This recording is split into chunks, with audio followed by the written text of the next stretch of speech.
Humingi po kami tulong sa bitag dahil po sa pakikialam po ng kapitan namin na sana po nagkaroon ng desisyon na ng exact kami ang uupo. Hindi ko kami pinaupo, pinadlock pa yung office nila.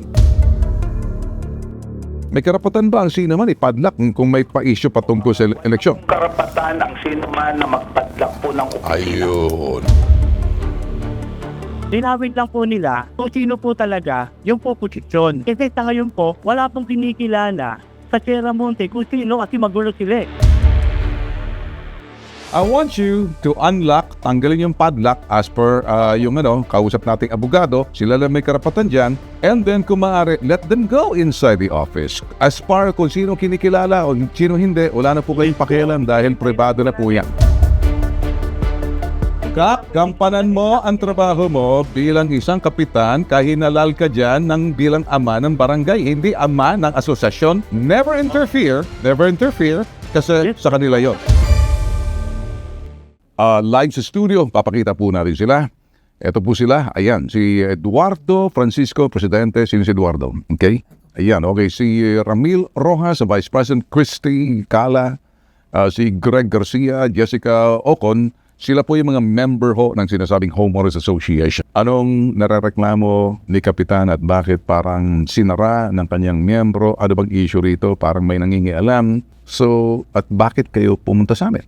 Humingi po kami tulong sa bitag dahil po sa pakikialam po ng kapitan namin na sana po nagkaroon ng desisyon na ng exact kami ang uupo. Okay.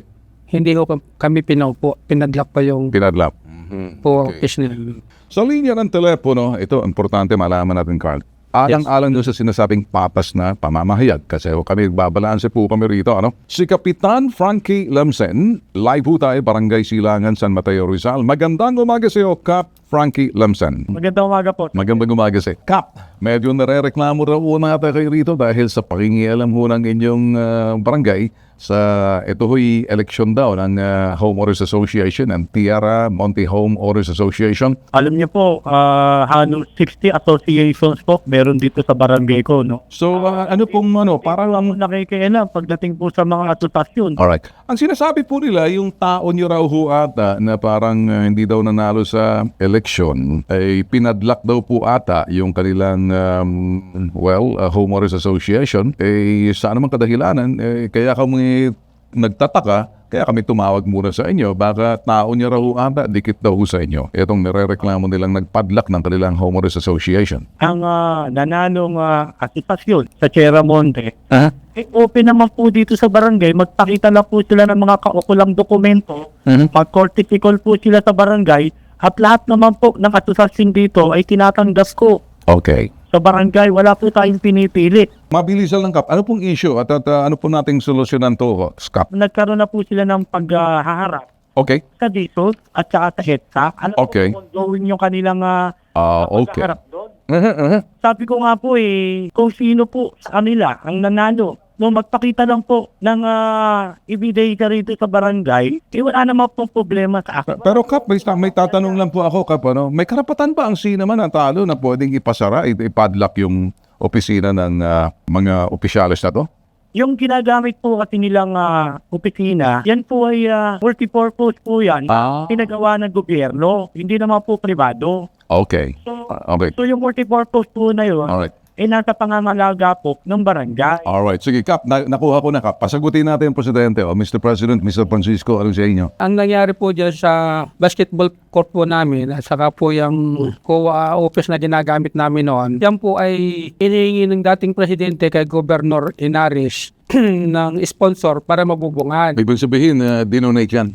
Opo, ganito po. Para pag dinonate yan, ibig sabihin, pondo ng gobyerno. Opo, kasi ang sa... Pero pag pondo ng gobyerno, hindi po parang may karapatan ng lokal na pamahalaan manghimasok. O yun ang ibig na sabihin. Pero yung pagpapadlock, hindi ko alam kung bakit pinadlock. Hindi humapunduan ng gobyerno dahil kailangan mabigyan ng deed of donation. Kaya nilakad po namin sa developer Okay? para mabigyan ng deed of donation. Nung mabigyan ng deed of donation, natapos nga po yung project. Ang sabi ng Governor Office, ibinabalik ko ang pamamahala sa municipal. Okay. Ibig sabihin sa gobyerno yun. Ngayon po, ang sabi naman ng dating barangay captain, ibinabalik ko ang pamamahala sa homeowner association. Alright, ano itong sinasabi niya? Agree ba kayo, Kap, sa dating yung kasama na kapitan na binabalik daw sa kanila? Anong sa inyo? Na meron po silang kaukulang dokumento Okay. na makapagpapatunay, wala na, bakit po wala na mapuproblema? Okay. Gagamitin ng mamamayan yan. May kapapel ka ba na papatunay na yung may deed of donation na wala pa? Ang papel lang ho ng deed of donation, ay napunta na ho sa kanila yon Kaninong kanila? sa governor O di office. sa governor's office mo kunin, sa gobyerno pa rin. Opo, kasi yun nga po, sabi nila, hindi mabubunga niya hanggat hindi na kagkakaroon ng deed of donation. Well, ibig sabihin, dinodonate na. Dapat ang katanggapan ng gobernador ang siya magbibigay sa inyo ng deed of donation for that case. Ayun nga po, pero Meron na ba kayong deed of donation? formal lang po ang tinanggap namin yung unang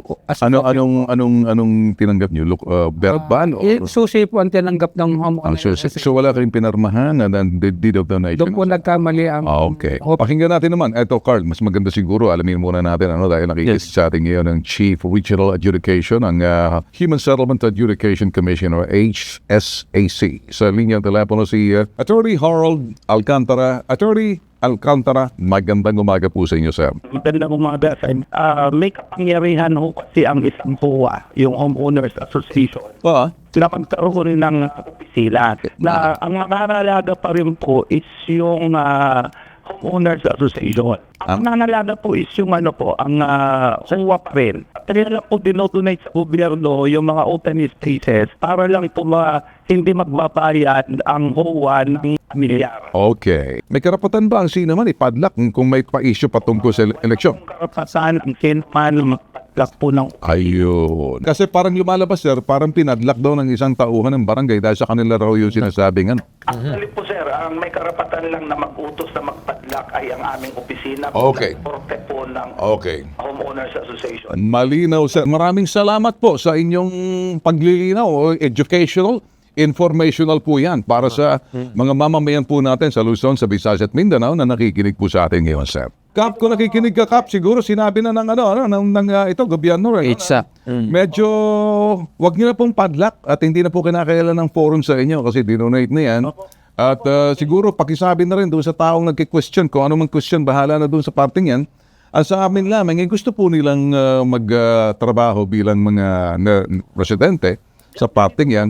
kailangan lang pong linawin ng EDSA or ng DSUD kasi inihiringan na po sila yung dalawang grupo Linawin lang po nila kung sino po talaga yung po posisyon. Kasi sa ngayon po, wala pong kinikilala sa Sierra Monte kung sino kasi magulo sila Well, tanong sa Kap. Magulo po. Okay, Kap, at this point in time, hindi ba dapat ganun, for the time being, status quo, hayaan mo sila na mag-file, give them certificate to file legal action. Kap, kasi hindi na pwedeng maayos yun sa inyo. Kasi ano lang naman kay Kap, parang sinasabi natin Kaya nga po, pumasok na po ako dyan. Okay, siguro Kap, ganito. Thank you so much sa paghihimasok niyo, Kap. Sandali, I want you to unlock, tanggalin yung padlock as per yung kausap nating abogado. Sila lang may karapatan dyan. And then, kung maaari, let them go inside the office. As far kung sino kinikilala o sino hindi, wala na po kayong pakialam dahil privado na po yan. Hinihintay ko lang po yung decision ng EDSA.